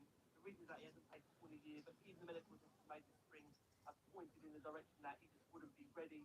He said that the injury itself is a cartilage problem, and like in Diaz's cases, they're troublesome. They are difficult to treat. He has got into a place that gets a lot of stress. His injury, he hasn't healed enough to handle that stress. He did say that he has higher hopes for me that he will make a return. He has been working in the gym. We have seen him, of course, in a couple of training videos, just gently jogging with some This was at Tottenham. So I suppose we're going to have to wait and see. But I think the key thing will be Lubo. And I know you're probably trying to make is that will he ever be anywhere near the player that he was? Can't see it. And how long is it going to take to get him back in the first team? Yeah, so this is what I'm saying. Can he get Another year, 2 years? Yeah. Is he going to be out? Is this going to be 2.5, 3 year injury? Yeah. You know, players have come back after 3 years, but not at this rate. No. No, I agree with you. Do you have concerns about Kulusevski long term? I mean, look, it's a very serious injury he's had. He's been out for over a year. I mean, you might have been on the show for that, but I think Andrew said it was enough of fun. Yeah, I remember. I mean, Madison's had an ACL, but he's come back since as well. I mean, this is how long we had to go back, mate. Madison's had a serious, also very serious injury in an ACL. He's had it, come back. Kulusevski's still nowhere to be seen, and yeah. 4 managers with that as well. 4 managers. It's so hard to say with the Kulusevski thing because I don't want to sit here and pretend I'm an expert and a lot of people will come out and say, "Oh, he's never going to be the same. He's never going to play again." You know, like where are you getting this information from? You're just making a guess and hoping it sticks. Yeah. Just to say you are in the know and call it for everyone else. But yeah, I just want to give him the time. Obviously, it's a bad injury. Of course, it is. None of us know what's really going on. We hope and pray that he comes back and he's okay. But I don't know. I just want to be positive and hope that he does come back. He's one of my favourite players. He's not my favourite player. He was an unsung hero, man. He was so good. He did everything. Score goals, assists, he was tenacious. He had a bit of everything about him.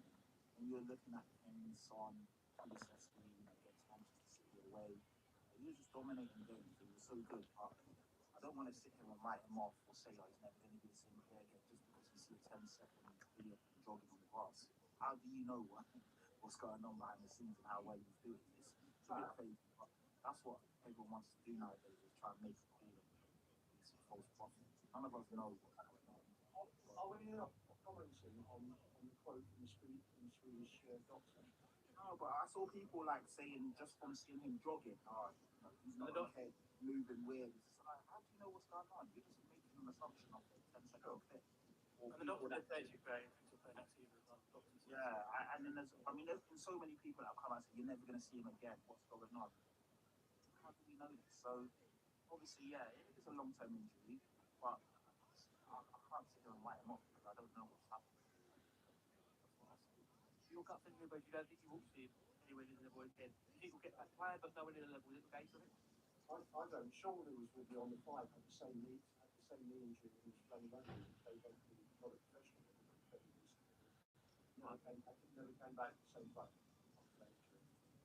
Yeah. I mean, he's got a good career, so everyone's got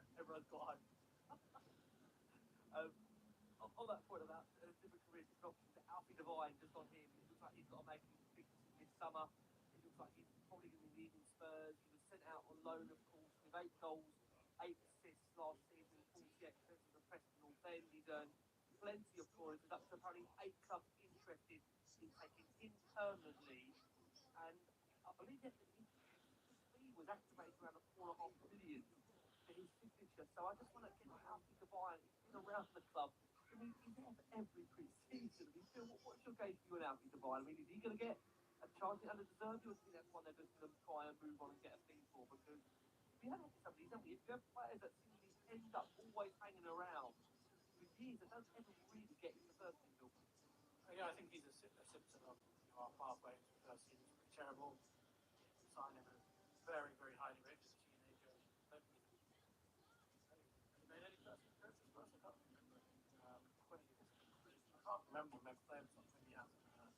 Marine. There you go, Lubo. Lubo got his Marine. And he scored. And he scored. There you go. You know, unless you're insanely high in Tottenham, unless you're one of the very best youngsters, like Martin or Mikey Moore, there's no pathway to the first team. But yeah, I do think that if you should try, I think he's a championship level player. You're a little bit more to develop him, perhaps, but wish him well there. And you know, I think the same might be true of a couple of our youngsters. Jamie Donnelly will probably end up in the championship. He's a player that I love. Maybe not able to step up to the next level. Still living up still with Oxford teams. Phillips, I think we want to make a big decision on this summer as well. He wants to go to captain still. Yeah. alone really. And yeah, obviously Mikey Moore, another big one, massive for Tottenham, definitely be a big decision. He's got these players around the young players. To be honest, I only really foresee Mikey Moore and the possibility of maybe Lancashire having a long-term future in Tottenham. I know Lancashire had a very good loan last season at Oxford.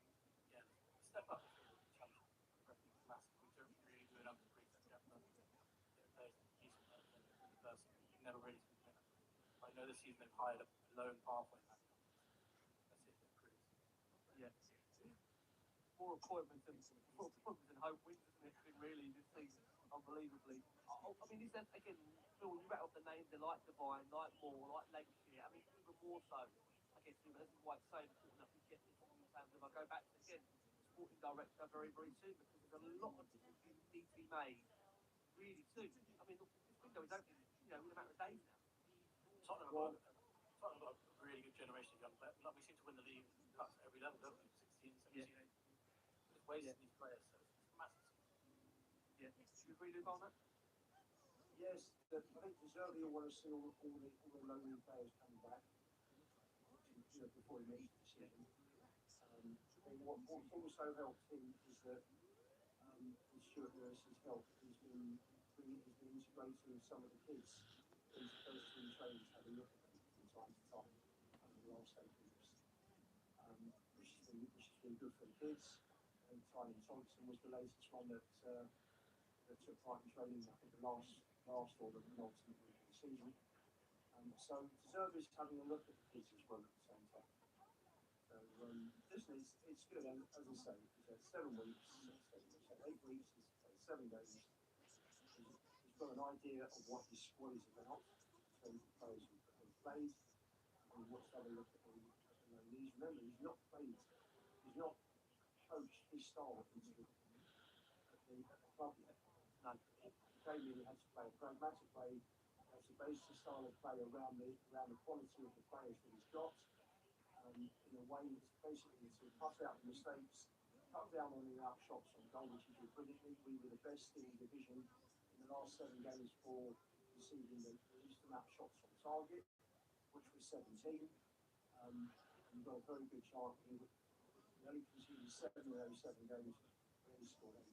But we dug out the results, dug out enough results to get enough points to stay up. So in terms of the kids, I remember 4% of academy kids make it through the first team. That's it. So he'll make his decisions. I'm very happy we've got him. I trust we will bring in the right players. The other thing also is that the squad can't be that big. We haven't got Europe this season. That's the other thing, isn't it? Again, there's a lot of players going to have to go out on loan because, like you're right, you sit there 1 game a week. Is that, and again, it also depends obviously how we do progress in the cups. It does, like I say, I always say to Tottenham that every week that goes by, and I think also there's a missed opportunity in terms of what we're going to try and do. I mean, it's like you just need to get at least that sporting director for the next week or so to kind of get a hold on these things. I mean, that's the key thing, isn't there? Like Lubo said there, game. If you again, we look at it, one game a week. You always consider again because our squad is already, forgive me, I think we're nearly already at the maximum anyway in terms of league limit. So Jason's always been saying this to me. It's all very well people saying they want 7, 8 signings. Well, you want 7, 8 signings, and it's 3 or 4 are going to have to go out the door. That's what you consider. I know Alex always does it. Always does a piece of it around the homegrown and the club trade elements of it. There's a lot of factors that will go into the summer pattern. I know we're already up at the limit in terms of what we can and can't do. Yeah, it's tricky because, like you said, a lot of the homegrown quotas were quite fortunate. Dancer's considered a homegrown player because he came through the Southampton ranks, I believe. But there's a lot of this, if we're bringing players in, we've got to get rid of some balancing the squad. It's not as easy. It's not as like football championship. Let's sign this player. Let's sign. It's not as hard. But with due respect, we need a lot more. It's going to be tricky, but something has to be done because you need to, and even in the cups, of course, cups is a gamble. You get drawn against Manchester City away or Arsenal away, and it's a tough game. You're not expected to win, but you have to make sure we try and go as deep in these domestic cups as possible. A, it's a chance to win a trophy. B, it means you get more, rotational games for some of the players. Take it seriously as well. I don't want to see a second or third choice keeper, a domestic cup if we're not in Europe, which we're not. I want to see us go out to win every competition that we're in. But yeah, it's tough because without European football, it's hard to balance it. But other clubs have done it and done it well enough, so we have to also work at it. Yeah, I agree. I want to say a massive thank you, but we're going to probably drop you around a lot over this summer. It's going to be one of those summers in Tottenham. I think it's going to be a lot of impromptu on the episodes that come in, given the fact we've already done it a week or so ago, and we already had 2 TV goes given to us. So we could have a very, very busy summer in store. I just hope, like we've always said, it's the right signing plans that are going to really move the needle and move the dial that we all want. It's very all good signing plans, but it's got to be that's going to really take the football club forward. Pat, thank you so much. Lubo, thank you so much, mate. We look forward to seeing you across the summer. And obviously, of course, the Five are going to be having a transformation itself, which we're looking forward to seeing how that works. Yes, Sean and Stell have gone. Johnny and I are putting together another format. So we'll be back with you hopefully pretty soon. And we'll keep everybody in touch with what's going on. Love that. Lubo, you're a star. And Bill, I know Connor looks like he's gone through his own transformational journey, bless him. But I'm sorry about on the match there after Everton. But I'm sure the whistle blows will be getting going. I'm sure Bill throughout the summer for some interesting shows to come, as always. Yeah, definitely. And I always look forward to our late night message exchange with my friend. I think we were up I know, Bill. 2 a.m. last on a transfer window, weren't we? So, honestly, I said to Bill, for our own sake this summer, we're going to have to see how this summer does work out, because I'm going to make sure Bill gets here he goes already. I know, and I want to give Bill a bit of time on the sun lounger and bring him back on. But at the moment, he's been relentlessly non-stop.